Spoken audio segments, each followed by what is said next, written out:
stars with the signs of the zodiac. Throws paint in the mirror as he stands in his plastic bag. Sister Emma rises ever round and round the garden. Spends the whole day saying, I beg your pardon. 400 screws.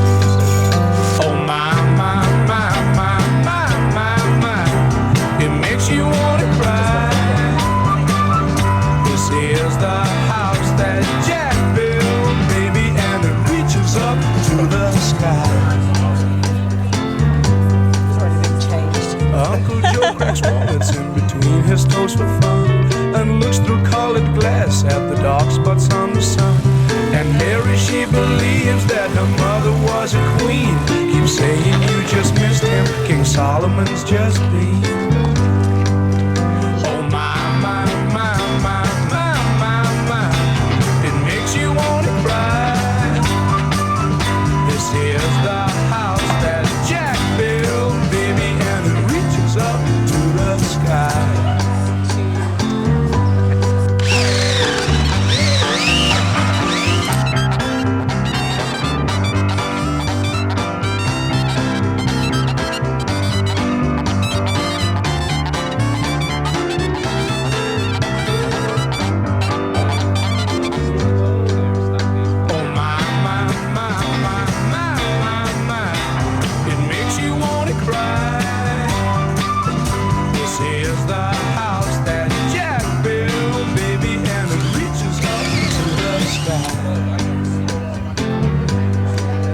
Cousin Festus writes a letter each and every single day. He believes that writing letters could create a way. I've got a reservation, I was given it for free, 'cause I killed all the flies in the state of Tennessee. Oh my, my, my, my, my, my, it makes you want to cry. This is the house that Jack built, baby, and it reaches up to the sky.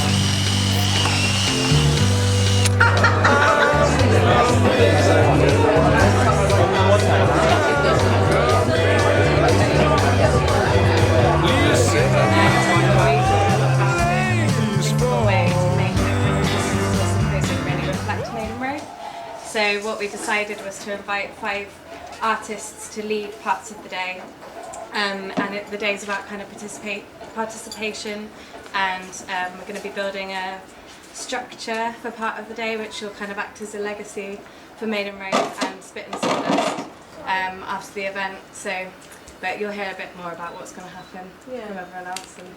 So yeah, I mean, first of all, I'd just like to say thank you to Spit and Sawdust for hosting us and having us here. They're I think the most exciting thing to happen to Cardiff for a long while, and so we're really pleased that you're all here.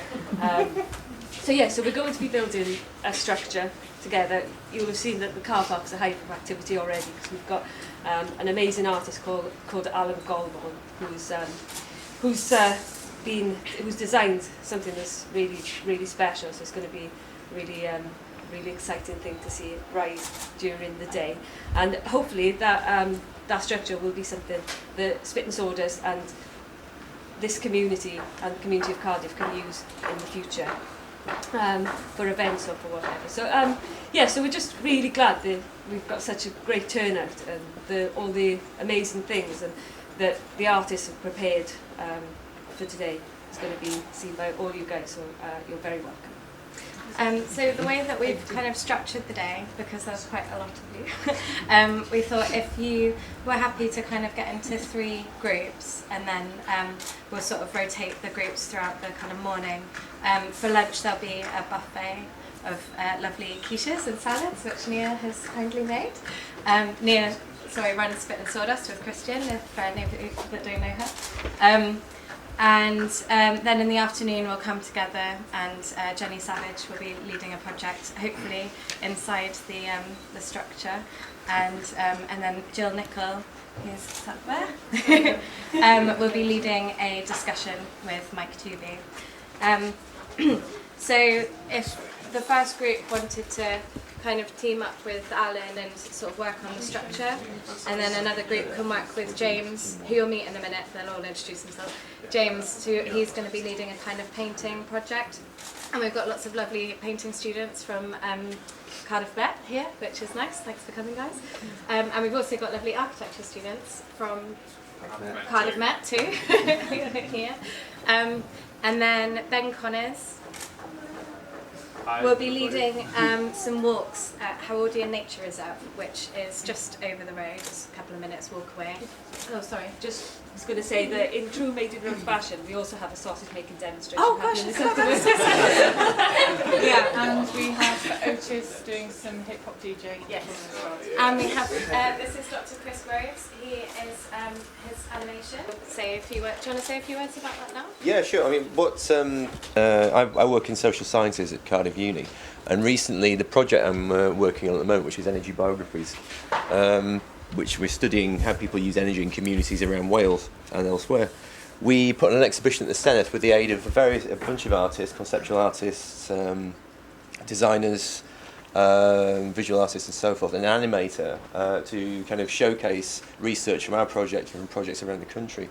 The animations here are made by Tom Edgar, who is an animator based in Roath, who some of you probably know, who he worked with us very closely on that, and I'm going to leave those showing throughout the day. And also I should mention that Mike Tooby, who's an artist and curator, he's not here at the moment, but he will be later. He's got an installation upstairs because there's an art space upstairs, and he's going to be leading tours. There's one at 1, and there is one at 3, but I'd rather you didn't go to the one at 3 because we're going to be doing Jenny's project at that time. I don't know if you guys wanted to say anything about Made in Roath at all. I'm rambling.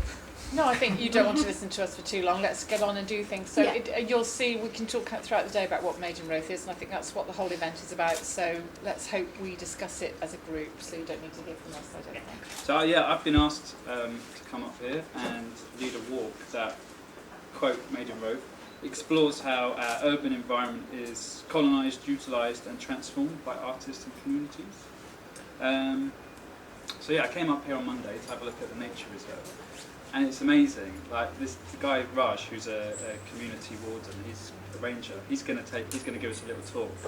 But it's like every footstep, there's a different species of plant or butterfly or tree. There's evidence throughout the whole of the nature reserve of like bedrock when Cardiff used to be the seabed. So I think there's evidence of how Cardiff became a human settlement. So it's a perfect location for us to talk about how this settlement between artists and the local community has happened here in Roath. The loose structure is going to be that I'm going to pose a question to the group, then we're going to walk in silence, mobile phones off, no talking. Obviously, I've got a 2-year-old with me, and there's a 3-year-old here as well, so they might come along and be a bit. It's not strict. I won't kick you off the walk if there is any noise. And then we'll stop at natural stopping points to discuss the question that I threw at you before we set off. I'm going to do a thing this afternoon. It's actually based on the project I did in Cardiff when the shopping centre was being built, and I did a lot of kind of interviews with the developers and town planners and stuff. I was really interested in how you had these sort of 3 systems working in operation, or working in opposition, sorry. So you had sort of different kind of people wanting different things out of this development, and I kind of found that really interesting. It's really about kind of talking about how we plan cities and how cities kind of emerge and how we kind of live in different places and make changes and things like that. So yeah, that's what I'm doing. So what we're going to be doing today is we're going to make some, 3 things. Masks. We're going to think about ritualistic patterns and use them to inspire a kind of stenciled thing that we can spray onto the structure, hopefully once it's all built. And also a bit of painting as well. But the masks is the main part of my kind of input into today. I've made a book. It's a series of little pieces of a collection of writing and images in our book. That's it really. I don't know how else to... I think the book is the thing. Okay. Alan Goldborn is our amazing artist, architect outside. He's too busy to introduce himself, but we will be participating in the build in some small ways because they're really heavy bits that they're working with at the moment. But we'll see it rise up the course of today. Yeah, so my brief is to try and place Made in Roath in a kind of more national context, which I'm really happy to do. It freaks me out a bit not doing it without a PowerPoint, which is what I always use. So I'll just be talking, but Mike Tooby's rocking up to be in conversation with me, but I see that very much as a dialogue with you as well. So I'll be listening throughout the day and sort of hearing lots of things that everyone will be saying, hopefully bringing that all together to go, you know, what is legacy? What is this project? What does it mean? The sort of bigger picture. And I was asked to work with a group from Efford, which is a really poor area on the edges of Plymouth, to train them to talk about contemporary art to other people living in Plymouth in other sort of areas. And that was only possible because the people who asked me to do it are called Take Apart, and they had worked long term, 5 years, in Efford, building up relationships with the families. So there was this thing about trust, about me sort of rocking up, just going, hello, I know about contemporary art, let's talk about it. You know, that there was already this foundation as opposed to a suspicion. One of our projects was like a kind of commission to work in the public realm, and we weren't really sure what to do because you know, it was a really broad thing, go out into the public and do something in the public.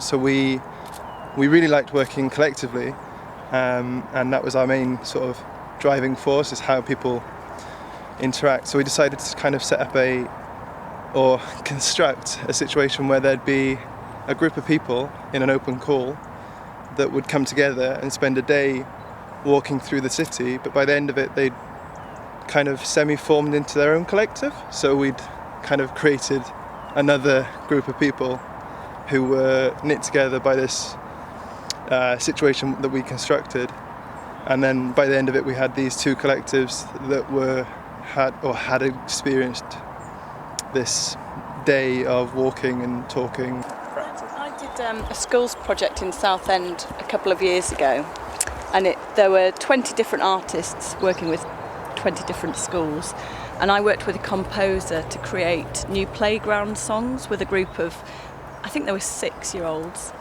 and I do a lot of work with folk song, and it was to see whether we could create something together that would then become part of the sort of the school's own social history.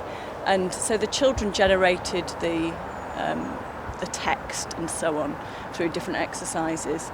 It was all about the military history of the Thames estuary, and they kind of really took the songs and the gestures and the dances and ran with it, and still 2 years on they're still singing them in the playground, which is really nice. That's what we hope for. So the next question is, we've heard a few experiences of engaging with the local community as artists.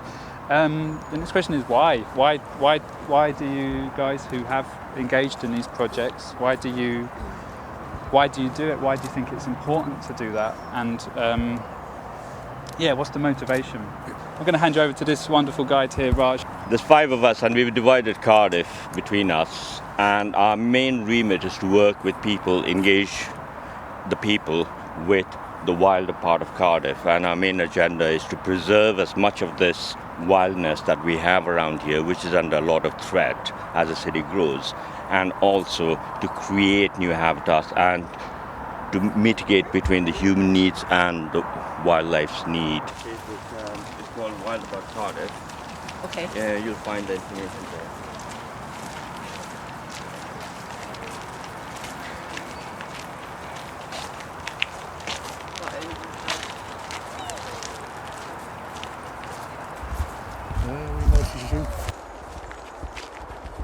This is the willow herb. It's also got another name. It's called the fire plant, because when after the bombing of London, all these areas that was bombed, firebombed, and obviously you had fire, this plant really took over London.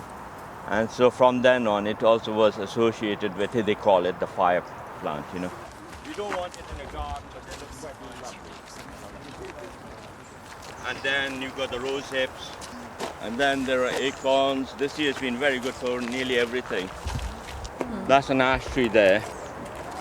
They die back, and it's caused by a fungal infection, and it's spreading from the east of Europe. It's already reached Britain. At some point we lose this tree as well.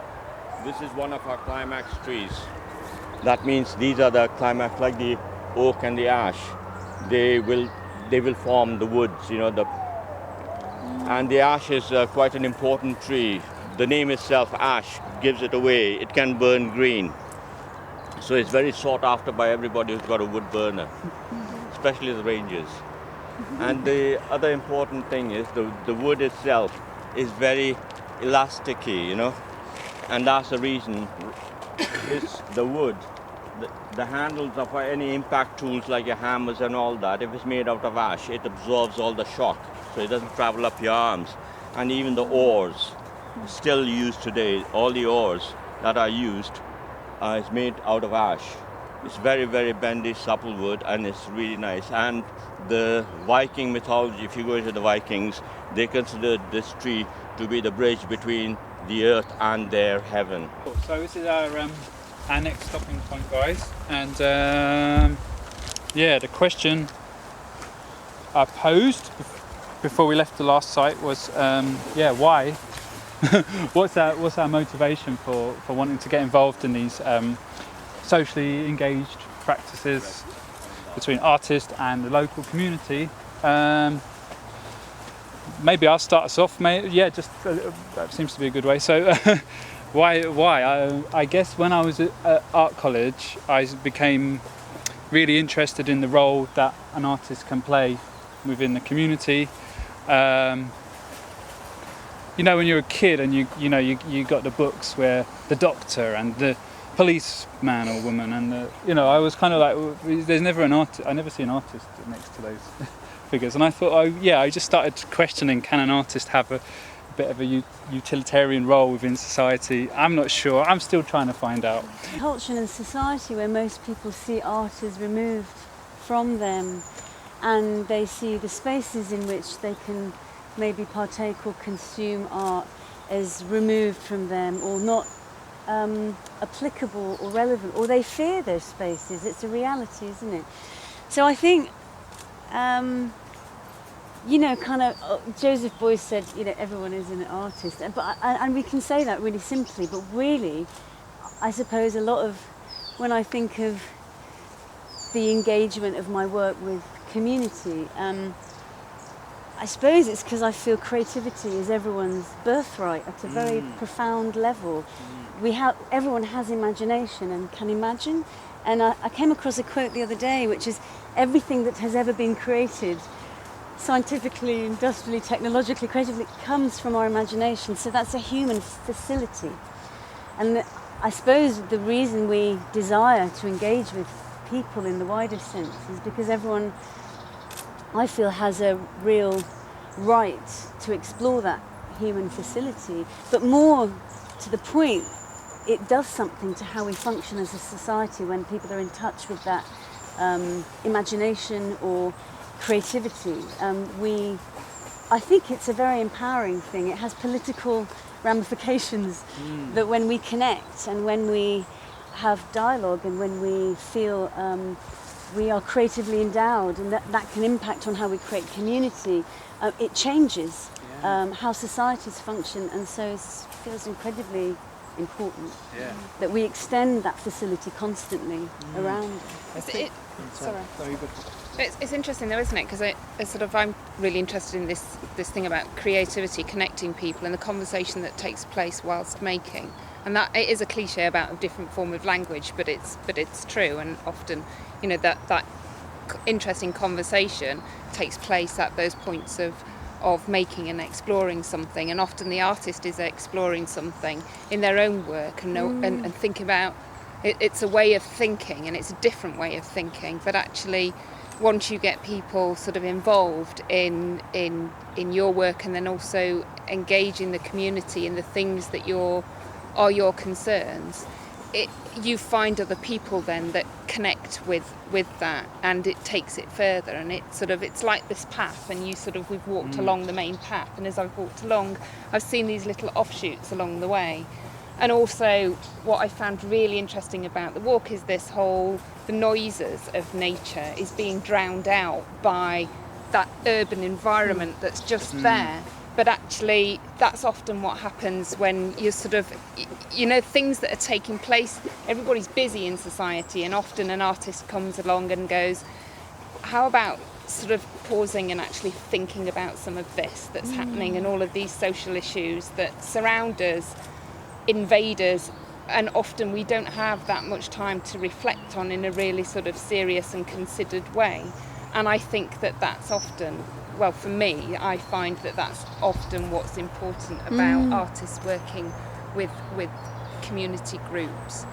But I thought it was really interesting what Raj was saying about things taking time, and the fact that you got schools involved in the 70s, and that this is here now, and it's sort of important. It's not well known about. I mean, I've travelled along this part of this road for ages and never known that this existed, and it's sort of taken today to reveal that to me. Oh, wow. So it's sort of I've sort of been fascinated by the history of it, but it's this thing about things taking time to develop as well, with a community rather than an artist just going in.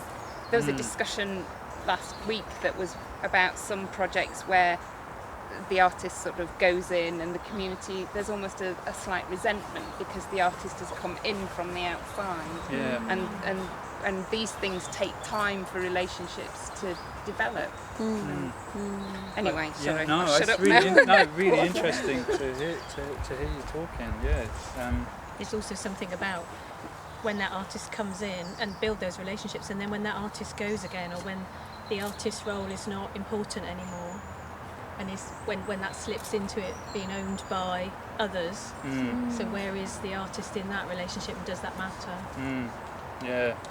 For one thing, artists are members of communities anyway. Two, it's like the kind of institutional structures that, professionalising art practice and gallery sort of situations. Artists, I think, in general don't, or are kind of kicking against that a lot, because that's not really, doesn't feel like it's not making those connections. It's not being useful or utilitarian or whatever. But someone said something yesterday, is that he made like a quote about outsider art, and that the difference between sort of the fine art and outsider art being that everyone is making art, and the kind of this idea of outsider art is actually just everyone's creating.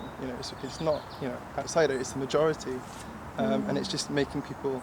I think my main point is that being a part of the community rather than kind of isolating yourself is the important thing. Really good point.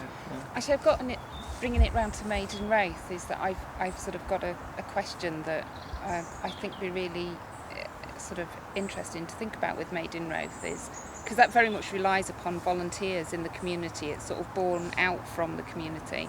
Is that it'd be really interesting to sort of pose the question of what if Made in Roath stopped?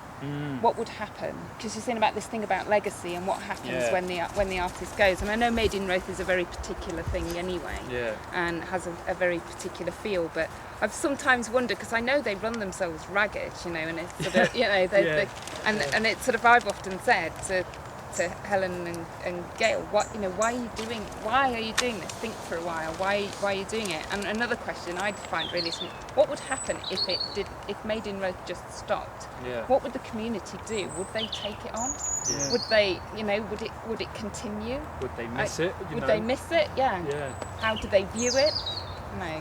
How much is it embedded? It's going to time the discussion back on the topic, because I really want to get back in time for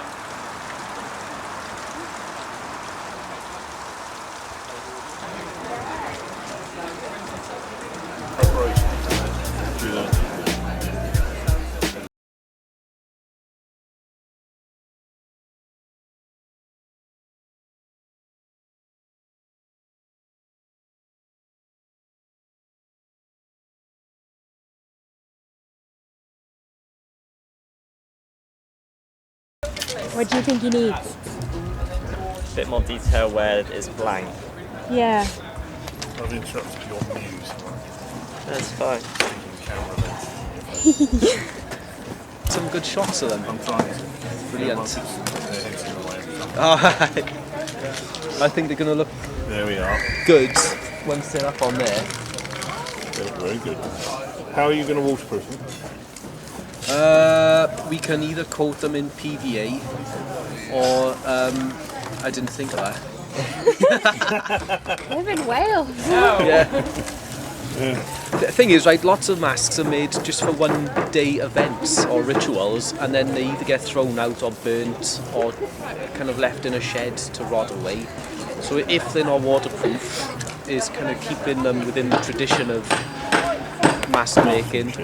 Yeah. So there's like a piñata in there, lots of work goes into making them, and then it's just for one event they're used and then smashed, and it's still okay. I think. Oh, no, that's a suitable answer. Yeah, good. Yeah, okay. we'll swallow that one. Yeah. Have you ever worn the mask? How did you come to get involved in this event? Well, James is our tutor. We're first year. Right. So you thought you all needed a day out in the sunshine, get some fresh air. I probably, yeah. Otherwise, we're just inside all the time. Yeah. So what course are you doing? Fine art. So where else? Cardiff Met at... Just down the road here? Yeah. Is this your first mask? Yeah, I just made some sausages, so... Oh, right, okay. Well done. How'd you get on? Yeah, pretty good. We made a good 20 or so. Are they edible? Yeah, they've come out lovely. Not sure how they'll cook, because they're quite like short and fat, and might pop. Oh, it's how they use it. Yeah, they were pork, tarragon, chili, and apple and onion. So yeah, it sounds quite nice. It's really good. It look like that.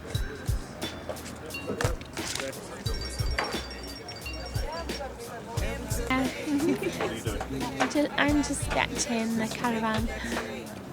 But we've been making masks. Yeah. Some pallets. Yes. Yeah, we're from Cardiff. Yeah. We're finance students. So that's how I knew about it. Yeah, it's really fun. Well, it was like the earliest start. Yeah, it's the earliest since everyone's September. ghetto. Yeah. It's good though, it's fun. It's worth it. Yeah.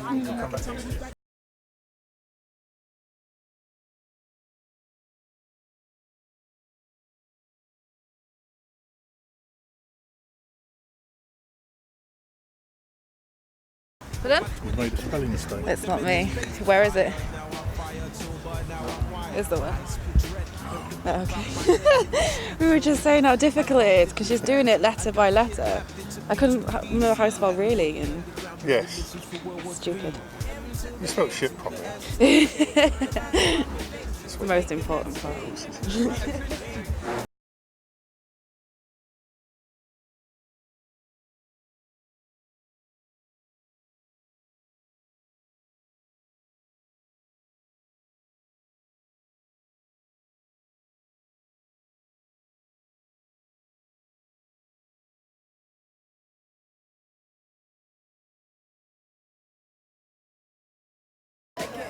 You're totally engrossed in that. I'm absolutely engrossed in this because I'm not an art student and I feel a little bit out of my depth. So, yeah, so I'm actually writing about this. But I was like, in order to write about this, I have to get involved in it, you know. So what are you writing about? Me and Roy there are blogging for the In Roath festival. Right. So we're blogging about the entire festival, but this was a big one and it's an all-day one, so we thought we'll go together and enjoy it, and we'll have a walk around. We'll see what's going on. She went on the walk earlier. I'm sticking around to see how this all comes together, and I'm gonna talk to a few of the artists, and I'm gonna blog about this later. And I'm gonna tag sort of In Roath. I'm gonna tag everyone that's done things and tweet about it, and it's just basically promoting the event that's happened.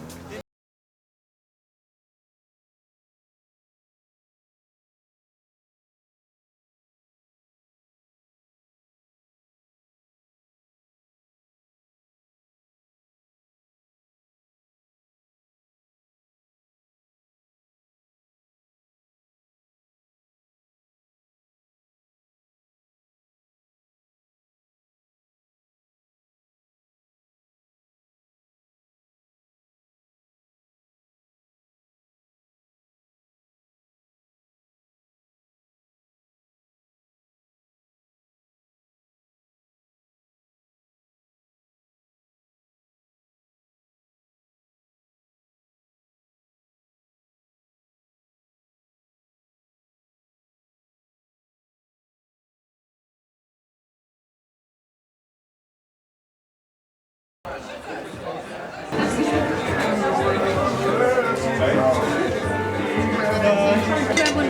for that, yeah. Thank you very much. Any more needed down there?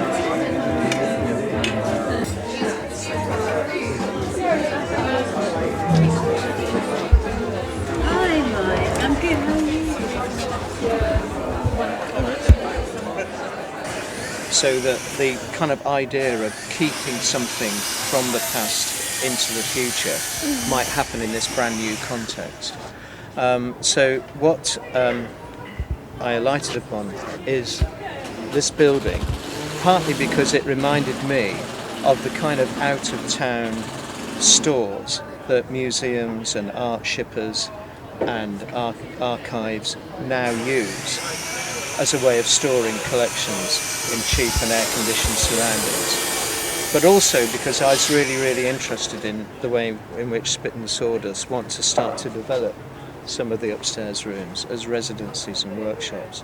So I thought this project kind of made a crossroads between the idea of storage unit and active live projects.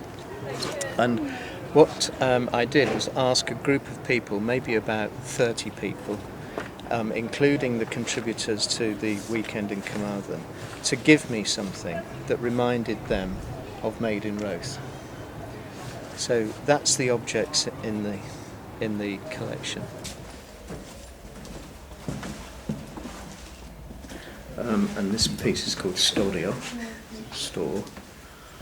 and it plays on an idea about what a museum of Made in Roath might have looked like. And I'm very interested in questions as to why you keep anything. What is it you keep? How does the act of keeping it endow value? And what do we do with things once we've kept them?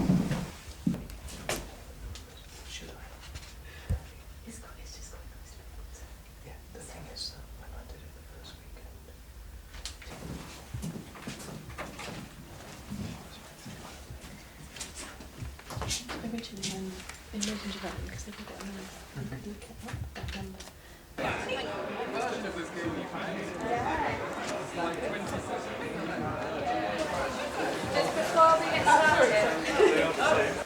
Before we get started, Chinzia's going to read a bit of her book. You come out of the door and turn left. You keep going until the junction at the bottom of the street. You cross at the lights, take the first right. You carry on until you get to a main road. There's a chip shop on the other side. They do lasagna as well. You cross over and go right on down the street opposite, which has trees down the middle. People park their cars between the trees. At the end of that street, you hit the road by the river, walk along the pavement near the river. There is a low wall. On the other side, there are tall, tangled weeds and grasses, rose bay willow herbs, fireweed. It flowers in pink and seeds in wishes, doesn't it?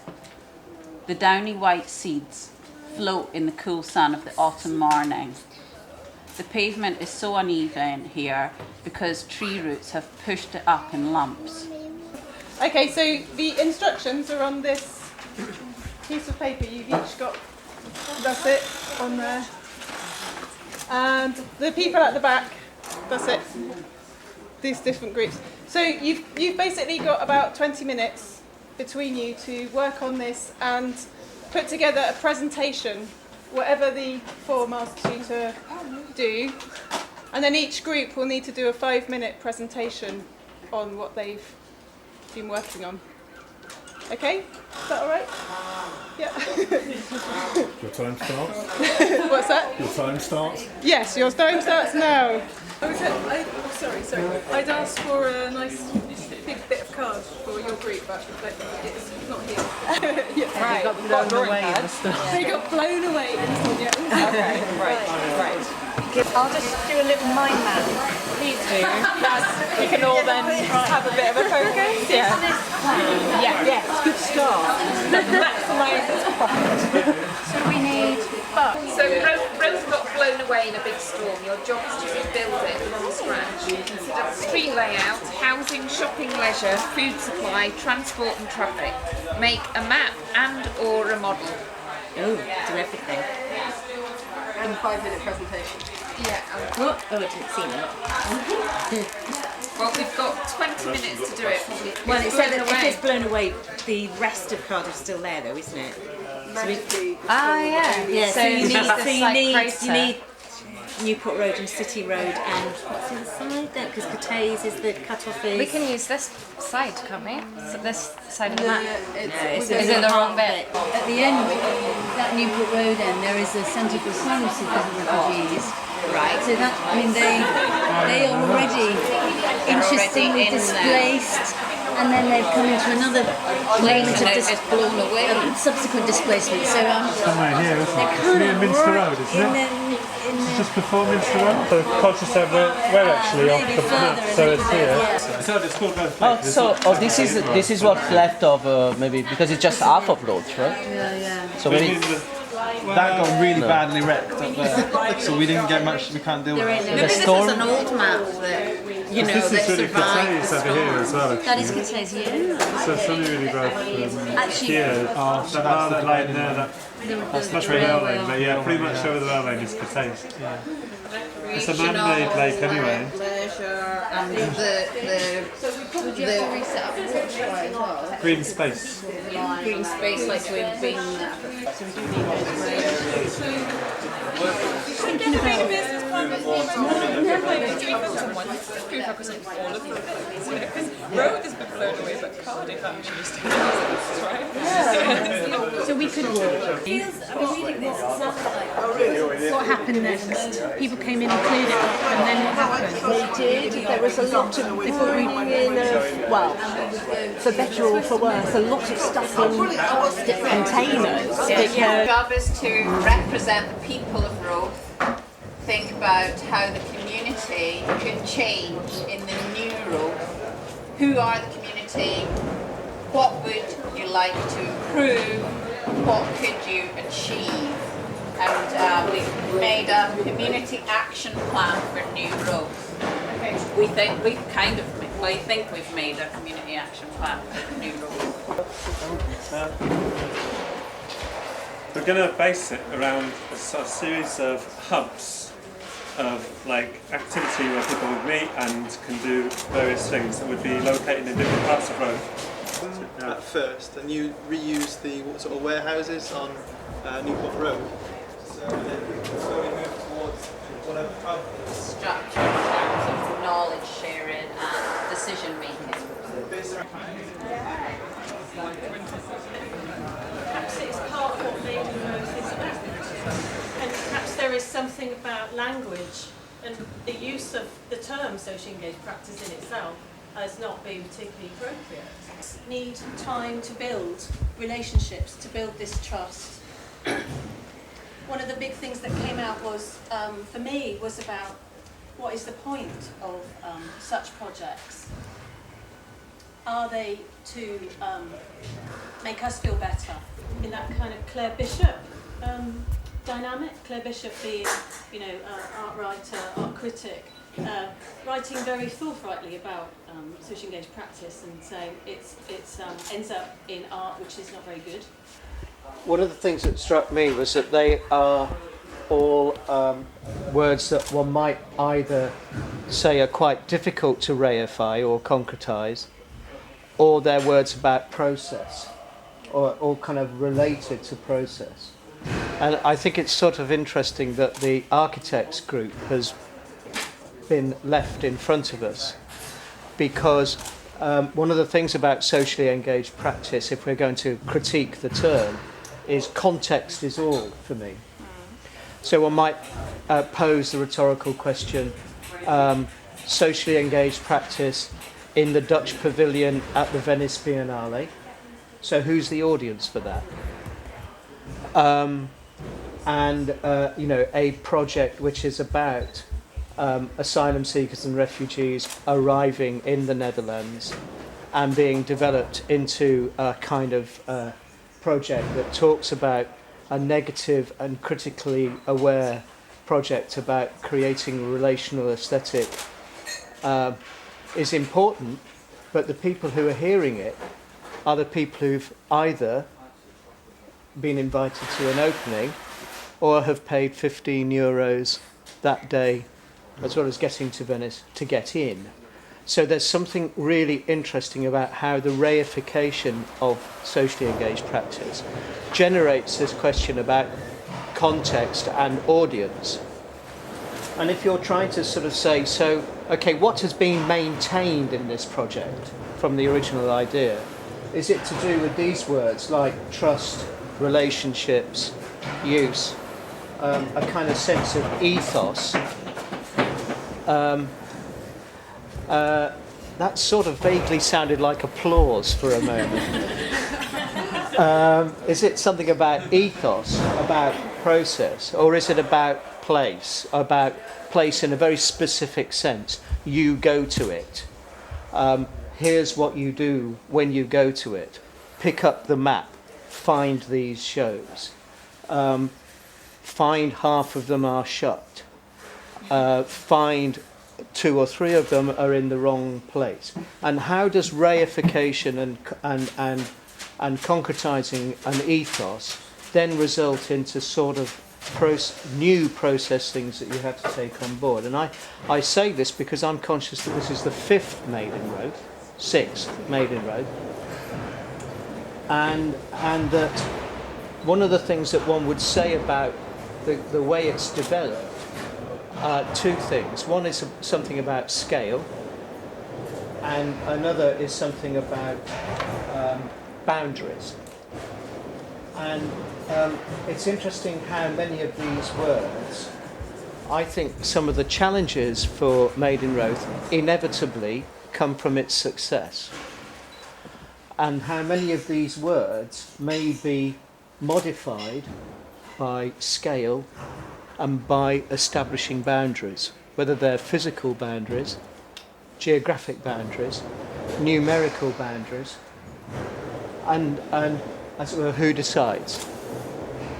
So there's something about power and so on that's going on in the kind of the way that these words, in whatever project you're talking about. I use the illustration of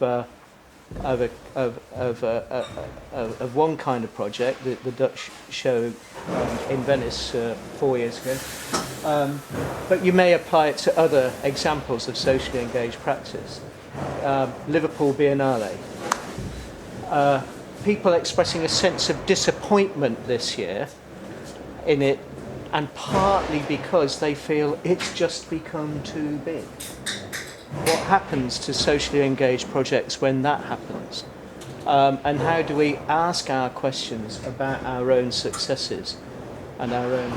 So I'm sort of saying that because it struck me that we need to be talking about these words, trust, relationship, risk, aesthetic, all of which I think are incredibly positively expressed in the context of Made in Roath. And I think Made in Roath is hugely about trust. It's evidently about building relationships. There are very, very wonderfully illustrative examples of the relationship between creativity, risk and value. And so those different coloured words are coming in to pose the question about sort of taking a view of where we are and what may come out of the discussion. So, can I ask those of you that made In Roath happen, what was the purpose of it? Is that purpose still relevant? I don't think it was as clear. I don't think that, unfortunately, we had some great big ambition. I think it came out of the time, and like a lot of things, it grew because we love doing it. One of the things that used to be said was that one of the things you nurture is a kind of sense of ownership, which means that people forget what the original idea was, because your process has led you to think of something which actually has turned out to be owned in such a way that the original idea kind of falls off. So in Cornwall, where I used to live, one example that was given was Maisie Day and the Galawan Festival, which, if you ask the people of Penzance today, is a kind of medieval come early modern festival that's been happening in Penzance since time immemorial, and this and that happens, and you know, blah blah blah. So nobody remembers that it was a knee-high theatre street performance project, which involved a few people, and knee-high kind of delivered for a while, and then eventually somebody kind of took over.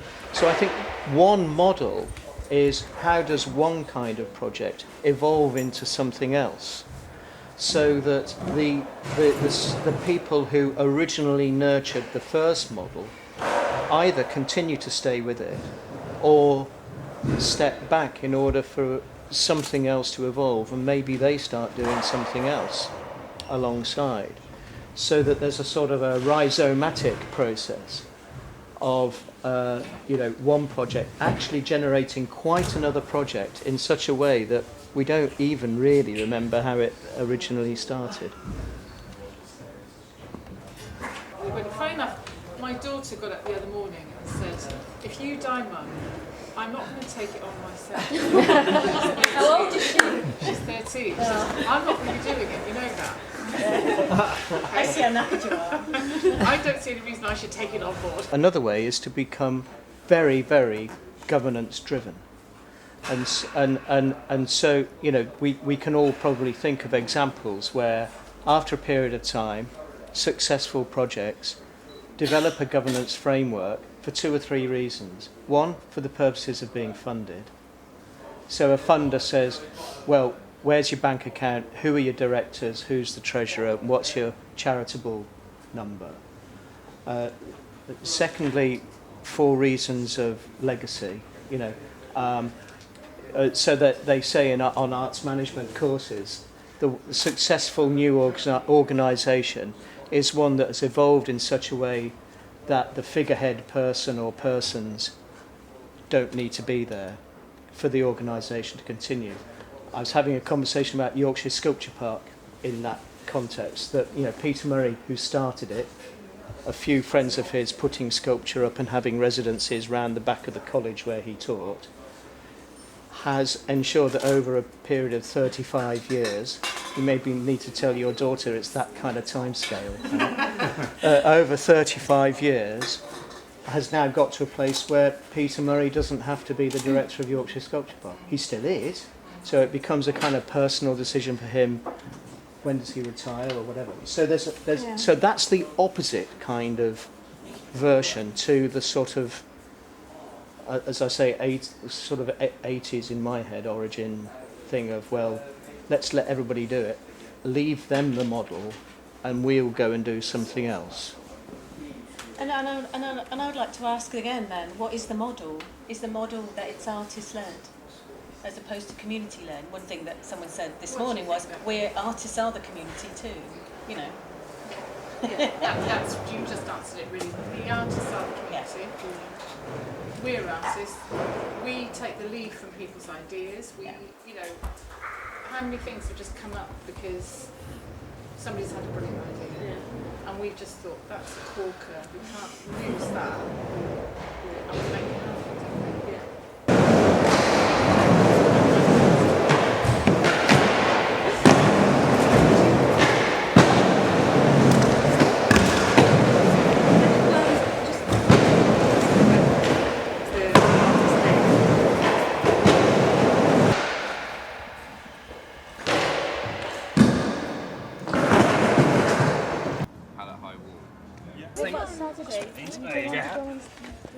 There's him trying to take all the arty shots, and all I've got is bloody backside. Can't my bar plate in that.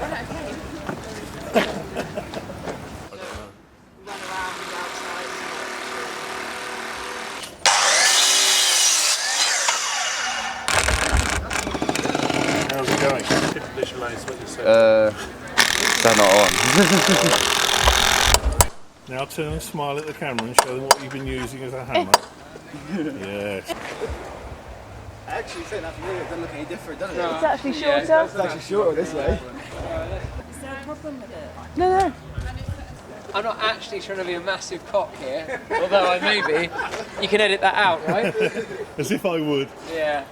Yeah, It looks quite good though. First one went up alright, but the other one broke a pallet on its way up, so we bailed in the front. Now they're all taking that apart. We're going to replace it. Then we'll drag that one in. Right, 1, 2, 3.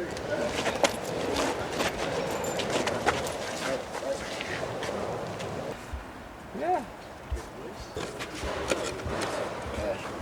Alright, okay, keep going, keep going. Okay, if you just bring your edge around. Ready? Whoa. Yeah. It was meant to be on the lower bit, but I don't know if that's just because the ground's on a cliff. So it looks like it's got 2 on the outside. It's 160 on the tops.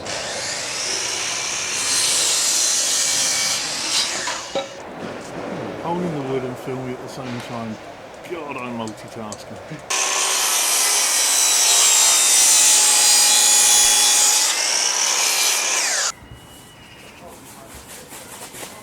I think you want to be including this in your film.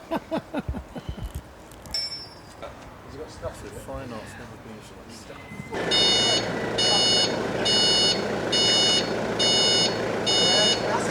That's it, we got it. Come on, push!